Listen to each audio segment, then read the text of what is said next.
송시의 사연 라디오 지금 시작합니다. 안녕하세요. 초등학생 아들 하나 키우고 있는 30대 후반 아줌마예요. 결혼하고 나서도 직장 생활을 이어나갔지만 임신하면서 커리어가 끊겼어요. 지금은 전업주부로 지내면서 아들 하나 돌보는데도 왜 이렇게 시간이 부족하고 바쁜지 모르겠네요. 남편은 연애할 때 세무직 공무원을 준비했어요. 공부는 열심히 하는 듯 했는데 3년 동안 고배를 마시고 결국 포기하게 됐어요.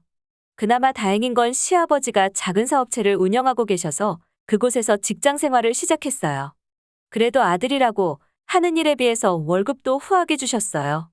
한 달에 470만 원 정도 가져오는데 집 대출도 다 갚았고 아이 키우느라 저희 둘 다 자연스럽게 절약하는 소비 습관이 몸에 배어서 지출도 거의 없었고 그래서 그런지 돈이 생각보다 금방 모이더라고요. 그래도 아이 키우면서 9년 동안 남편이 벌어오는 돈으로 1억 5천 정도를 모았어요. 물론 제가 같이 벌었다면 더 모을 수 있었겠지만 아이를 외부에 맡기고 싶지는 않았고 그렇다고 제가 아이를 보면서 일하는 것도 사실상 불가능하더라고요. 그리고 저는 아이 낳기 전까지 제가 따로 모은 돈이 8천만 원 정도 있었어요. 남편은 제가 혼자 모은 돈이니까 알아서 쓰라며 전혀 터치하지 않았어요. 근데 어느 날인가 문득 이 목돈을 예금으로 그냥 묵혀두기는 너무 아깝다는 생각이 들더라고요. 다들 아시다시피 은행 이자가 점점 줄어들어 지금은 거의 개미오줌 수준인데 이걸 은행에 넣어둔다고 해봤자 큰 재미는 못 보겠더라고요. 그리고 제가 결혼 전에 직장 다닐 때까지는 여기저기서 얻는 정보들이랑 스스로 공부하기도 하면서 주식으로 용돈벌이도 꽤 쏠쏠하게 했었고요. 우리가 아무리 부지런히 모아도 서울 집값은 미친 듯이 치솟는데 나중에 우리 부부 노후 준비하면서 아들에게 집이라도 한 채 물려주려면 지금부터 뭐라도 해야 되지 않나 싶더라고요. 비록 주식을 독학으로 공부했다는 게 위험해 보일 수도 있지만 나름 열심히 공부했고 결혼하고 나서는 주식으로 지금 타고 다니는 제 차도 살 수 있었어요. 아이 낳고도 꾸준히만 했으면 꽤나 큰 돈 만질 수 있었을 텐데 눈에서 멀어지니 마음에서 멀어지고 그러다 보니 머릿속에 잊혀지고 여태까지 손 놓고 살았네요. 그래도 지금이라도 더 늦지 않게 다시 시작해서 벌면 되니까 마음 다잡고 다시 열심히 공부해보기로 작정했어요. 평소보다 일찍 일어나서 전문가들 강의도 듣고 전날 시황도 다 훑어보고 정말 열심히 공부했어요. 나름 시드머니가 그렇게 작은 돈은 아니었기에 데이 트레이딩보다는 가치 투자 쪽으로 길게 보고 들어갈 생각이었어요. 그렇게 한 달 가까이 공부하고 적은 금액으로 거래도 해보면서 감을 되찾고 다시 투자를 시작했어요. 그래도 그때 당시에는 장이 좋은 편이었고 운도 잘 따랐던 것 같아요.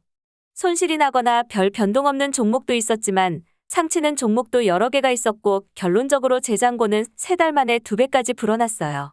남편에게도 제 투자 종목에 대해서 얘기해줬는데 남편은 축하만 해줬지 시드머니가 없었던 건지 제 판단을 못 믿었는지 투자를 안 하더라고요. 투자는 개인의 판단이니까 제가 괜히 강요하지는 않았지만 아쉽긴 했어요. 그러다가 한 국내 전기차 생산회사의 확장 소식을 듣게 되었어요. 물론 아직도 저는 전문가는 아니니까 오랜 시간을 들여 면밀히 검토를 해보았는데 괜찮아 보이더라고요. 구인구직 사이트 들어가서 회사 후기를 봐도 좋은 얘기들밖에 없었고요. 그래서 5천만 원 정도를 먼저 매수를 했어요. 나머지는 상황 봐서 추매를 하던지 타 종목에 들어갈까 했어요. 근데 호재밖에 없는 회사였음에도 불구하고 한 달 정도 지나니 10% 정도가 빠졌더라고요. 호재가 확실하니 쫄아서 팔면 안 된다는 생각에 물을 탔습니다. 근데 문제는 한 달 후에 또 같은 패턴으로 10% 정도가 빠지더라고요. 남편은 그거 보라며 운으로 한 번 먹었으면 털고 나오지. 왜 욕심을 부려서 먹은 것도 뱉어내냐며 빨리 털고 나오라고 저를 놀리더라고요. 제가 평소에 고집이 좀 있기도 했지만 이 회사만큼은 확실하다 싶어서 저는 또 물을 탔어요. 남편은 여전히 저를 약올리고 있었죠. 나중에 다 잃고 나서 물 탄다고 대출받거나 하지 말라면서요. 정말 약올라서 나중에 벌어서 꼭 놀려주리라 마음먹고 있었어요. 그렇게 한 달 후에는 외국인 매도세에 하한을 때리더라고요. 울며 겨자 먹기로 남은 돈 다 물탔어요. 호재만 있는 게 확실했기에 언젠가는 오르겠지 싶었지만 그래도 주식 계좌 봤을 때 파란색보다는 빨간색 보이는 게 좋잖아요. 그때부터는 매일매일 경제뉴스랑 전날 시황만 보고 주식 잔고는 확인도 안 했습니다. 그렇게 한 달이 조금 더 지났을 때 친정엄마께서 계단에서 발목을 다치셨어요. 큰 부상은 아니었지만 아빠가 출근하고 나면 엄마가 집에서 혼자 계셔서 거동이 불편한 어머니를 위해 오전에는 친정에서 엄마를 도와드렸어요. 그때부터 한 달 정도였을 거예요. 너무 바빠서 주식잔고는 확인도 못하고 있었는데 엄마 발목 다 나았을 때쯤 제가 산 종목의 소식을 뉴스로 접했습니다. 타 회사 인수를 목전에 두고 있다는 거였죠. 그와 동시에 회사가 무상증자한다는 소식까지 있었고 상한가를 몇 번을 친 건지 주가가 미친 듯이 올랐더라고요. 이제는 욕심부리면 안 되겠다 싶어서 바로 털고 나왔어요. 다 정리하고 예수금에 찍힌 금액을 보니 6억이었어요. 정말 스스로도 대견스러우면서도 놀라웠죠. 나도 이렇게 큰 돈을 벌 수 있었구나 하는 성취감과 남편 혼자 고생했는데 나도 살림에 크게 이바지할 수 있다는 생각에 참 뿌듯했습니다. 그 와중에 정말 이상한 게 남편에게 얘기를 해도 뜨뜨미지근하더라고요. 이번에 주식으로 불린 돈이랑 그동안 남편이 벌어다 준 돈이랑 합치면 우리 아들 중학교 가기 전에 학군 좋은 곳으로 이사 갈 수 있다는 생각에 신나 있었는데 남편은 무슨 문제가 있었는지 얼굴에 그늘이 가득했어요. 직장에서 무슨 일이 있었던 건지 저만큼 오랜 시간 붙어 있는 게 시아버지니까 전화해서 여쭤봤어요. 혹시 회사에서 무슨 일 있었냐고요. 시아버지는 오히려 저에게 묻고 싶었다고 하시더군요. 집에서 무슨 일 있었냐며 회사에서 핸드폰만 보고 업무에 집중을 못한다고 하시더라고요. 그날 저녁에 잠들기 전 침대에서 남편 붙잡고 얘기했어요. 아내가 6억을 들고 왔는데 도대체 무슨 근심이 있어서 그러냐고요. 남편이 조심스레 얘기하는데 자기도 주식을 했다고 하는 거예요. 그때까지만 해도 조금 손실났나 보다 그런 거 가지고 왜 그러나 했어요. 근데 문제는 그냥 조금 손실난 게 아니더라고요. 제가 말해준 종목들이 미친 듯이 솟아오르는 걸 보고 남편도 쉽게 생각했는지 덤벼들었다가 손실이 조금씩 나기 시작했다고 하더군요. 문제는 손실을 메꾸겠다고 결혼 후 저희가 모은 돈 1억 5천을 다 쓴 거예요.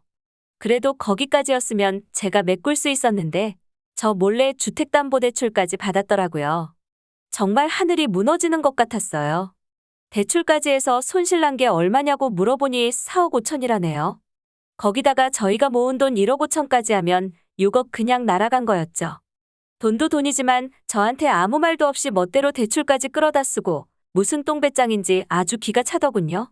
미쳤냐고 제가 소리를 지르니까 남편이 이런 게 비상 상황이라며 제가 번 돈으로 메꾸면 다시 예전처럼 살 수 있다고 하는 거예요. 그러면서 자기가 2번 다시 주식은 안 하겠다고 맹세한다는데 2번 다시 하던지 말던지 관심 없었어요. 저는 이혼을 해야 하나 말아야 하나 생각을 했거든요. 그렇게 며칠 동안 없는 사람 취급하며 지냈는데 시댁에서 주말에 남편 문제로 얘기 좀 하자며 저한테 오라고 하시더군요. 도착하자마자 제 머리를 뭔가가 딱 하고 때리는데 너무 아파서 눈물이 찔끔 나오더라고요. 시어머니께서 눈을 치켜뜨시고는 그동안 남편 덕에 애 낳고 편하게 살아놓고서 남편이 돈 좀 쓸 수도 있지. 그게 어디 혼자 잘 먹고 잘 살겠다고 한 것도 아닌데 실수할 수도 있는 거라며 어디서 여자가 큰 소리냐며 대려 저한테 나무라시더군요. 그까짓 거 돈 몇 푼에 그렇게 유세를 부리니까 남편이 기가 죽어서 될 일도 안 된다며 저한테 소리를 지르시더라고요. 그래서 저희가 모아둔 1억 5천에 집담보로 4억 5천까지 대출로 땡겨서 다 날렸는데 알고 계시냐니까 그건 처음 들으셨는지 흠칫 놀래시더라고요. 하지만 이내 다시 소리를 지르시면서 사람이 우선이지 돈도 어차피 남편이 벌어다 주는데 저보고 네가 뭐라고 큰 소리냐고 하시더군요. 시어머니는 저 임신했을 때 남편이 노래방에서 도우미 끼고 놀다 왔을 때에도 회사에서 접대 있다며 룸살롱 갔다 왔을 때에도 남자가 일하다 보면 그럴 수 있다며 그것도 능력 있는 남자들이나 가는 거라면 남편을 감싸셨죠. 덕분에 지금 상황도 크게 놀랍지도 않았고요. 그동안의 나의 수고는 아무것도 아닌 것처럼 부정당하고 이 집에 내 편이 아무것도 없다는 걸 다시 한번 확인할 수 있었던 좋은 기회였어요. 그래서 저도 말씀드렸어요. 남편이 어깨 펴고 살 수 있도록 제가 이혼해주겠다고요. 시어머니는 그때까지만 해도 이혼 얘기하면 겁먹을 줄 아냐며 저보고 2년 전연하시며 꺼지라고 욕을 아주 신명나게 하셨어요. 그래서 꺼져드리겠다고 남편비 4억 5천은 사이좋게 잘 갚아보라고 말씀드렸더니 갑자기 당황하시면서 저를 잡으시더라고요.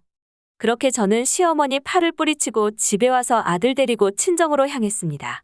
그제서야 자기 아들 인생이 꼬일 수도 있다는 걸 알았는지 뒤늦게 전화며 카톡이며 미친 듯이 하며 질척대셨지만 저는 마음을 돌릴 생각이 없었어요.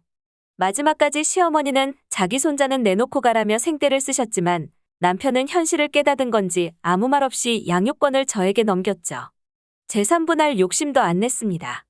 빚이 4억 5천인데 무슨 수로 재산분할인가 싶었는데 다행히 시댁의 유일하게 정상인 시아버지께서 남편의 빚을 갚아주셨어요.